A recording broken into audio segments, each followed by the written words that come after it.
Baik, bismillahirrahmanirrahim. Assalamualaikum warahmatullahi wabarakatuh. Perkenalkan, nama saya Widya Dwi Tsunami dengan NIM E1S1221147. Nah, pada video kali ini saya akan menjelaskan tugas saya, yaitu mata kuliah data mining, di mana di sini akan menjelaskan jurnal yang saya telah buat, di mana judul jurnal yang saya buat yaitu klasterisasi data melek huruf di seluruh kabupaten atau kota di Indonesia menggunakan metode Cummins. Nah, apakah kalian tahu apa itu literasi? Nah, bukan hanya soal bisa membaca atau menulis, tapi juga dia membaca menjadi indikator penting untuk mengukur kualitas pendidikan dan kesejahteraan masyarakat di suatu wilayah. Nah, dalam video ini kita akan menyelami bagaimana data mining, khususnya metode Cummins clustering, bisa digunakan untuk mengelompokkan kabupaten atau kota yang di Indonesia yang berdasarkan tingkat melek huruf. Nah, di sini pertama,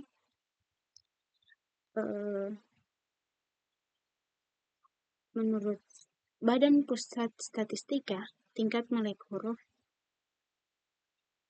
atau BPS, tingkat melek huruf diukur dari persentase penduduk usia 15 tahun ke atas yang mampu membaca dan menulis. Namun, realitas di lapangan menunjukkan adanya disparitas besar antar hidup. Ada kabupaten dengan angka melek huruf mendekati 100%, tapi ada juga yang masih berada di bawah 80%. Nah, hal ini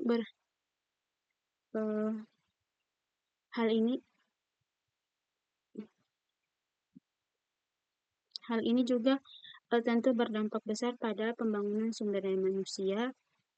Untuk itulah pendekatan teknologi dan analisis data sangat dibutuhkan untuk mendekati pola atau pengelompokan wilayah dan menyusun strategi intervensi.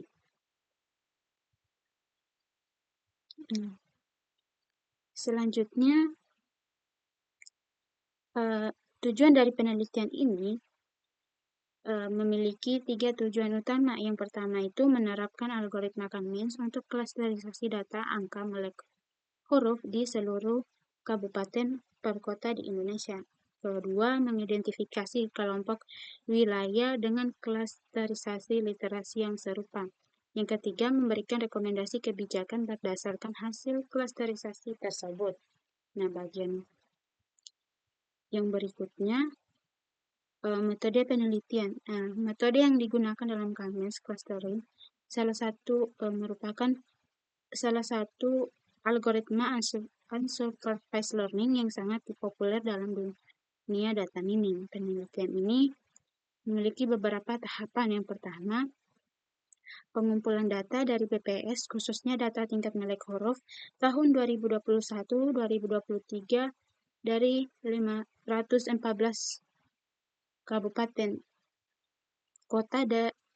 kabupaten atau kota di Indonesia. Kemudian di sini kedua adalah tahap pemrosesan data, di mana yang termaksud pembersihan nilai kosong, normalisasi, dan memilih nilai terbaru dari 3 tahun terakhir.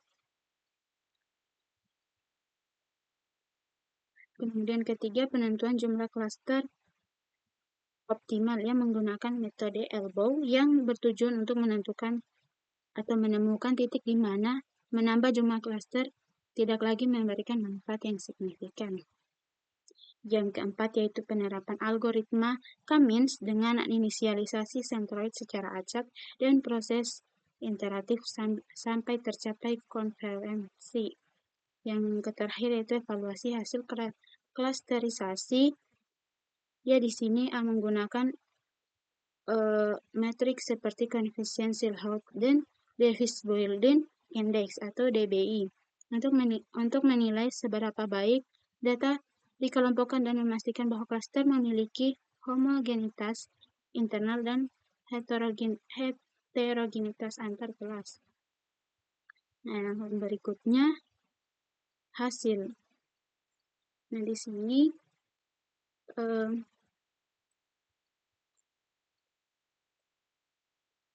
proses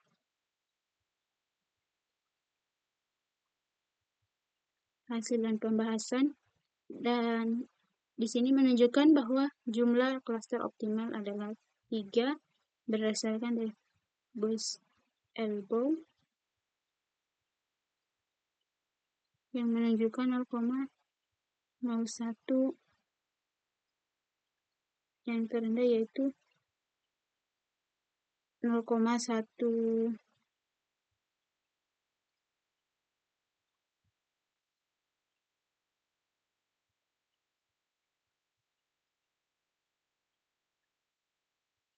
Di sini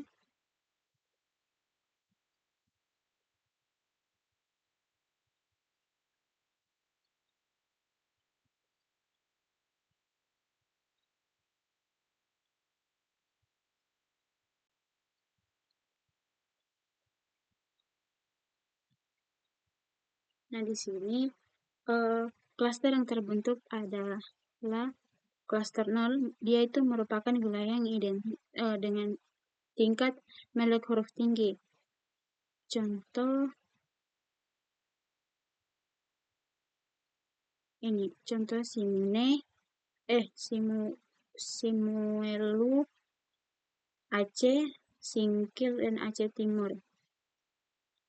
Dan untuk klaster 1 dia wilayah dengan tingkat meleknya hurufnya menengah, dan tingkat kedua, klaster kedua yaitu wilayah dengan tingkat literasi rendah, banyak ditemukan di berbagai macam wilayah timur Indonesia. Contohnya kayak ini, Kota Sorong yang ada di Pulau Papua. Dan di sini menariknya,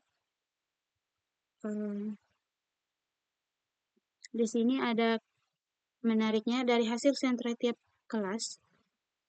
Kelas tertinggi memiliki rata-rata di atas 98% dan klaster menengah sekitar 75%. Dan klaster terendah bisa turun sampai sekitar 42%.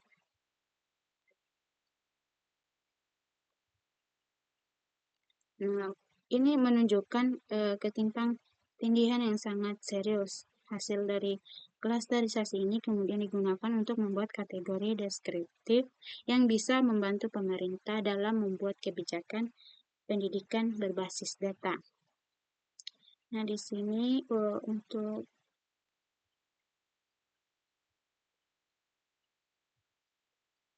visualisasi model.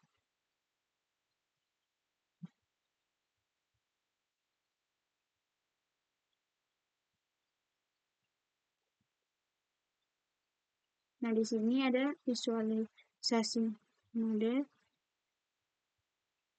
Di sini ada grafik DBI versus jumlah klaster. Ini DBI.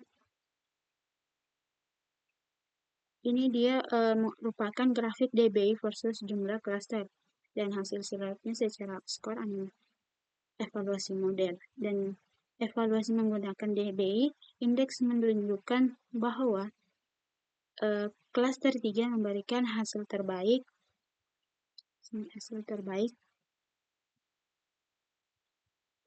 Dia memberikan hasil yang terbaik. Semakin kecil dia nilai DBI-nya, semakin baik kualitas pemisahan antar klaster. Dan metode ini juga diuji dengan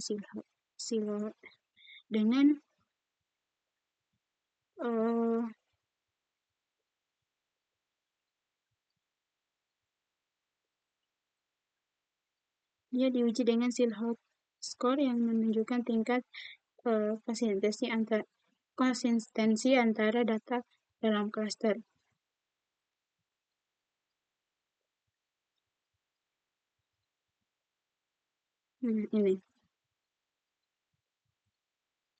Ini dia membuktikan bahwa Kamens tidak hanya cepat dan efisien, tapi juga dapat menghasilkan klaster yang representatif dalam kasus ini.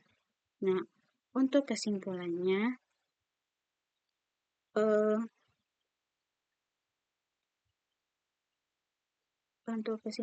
dan saran di sini kesimpulannya adalah Algoritma kami efektif dalam menemukan wilayah berdasarkan tingkat literasi. Dengan 3 klaster utama, kita bisa mengetahui wilayah mana saja yang perlu prioritas perhatian dan pendidikan oleh pemerintah.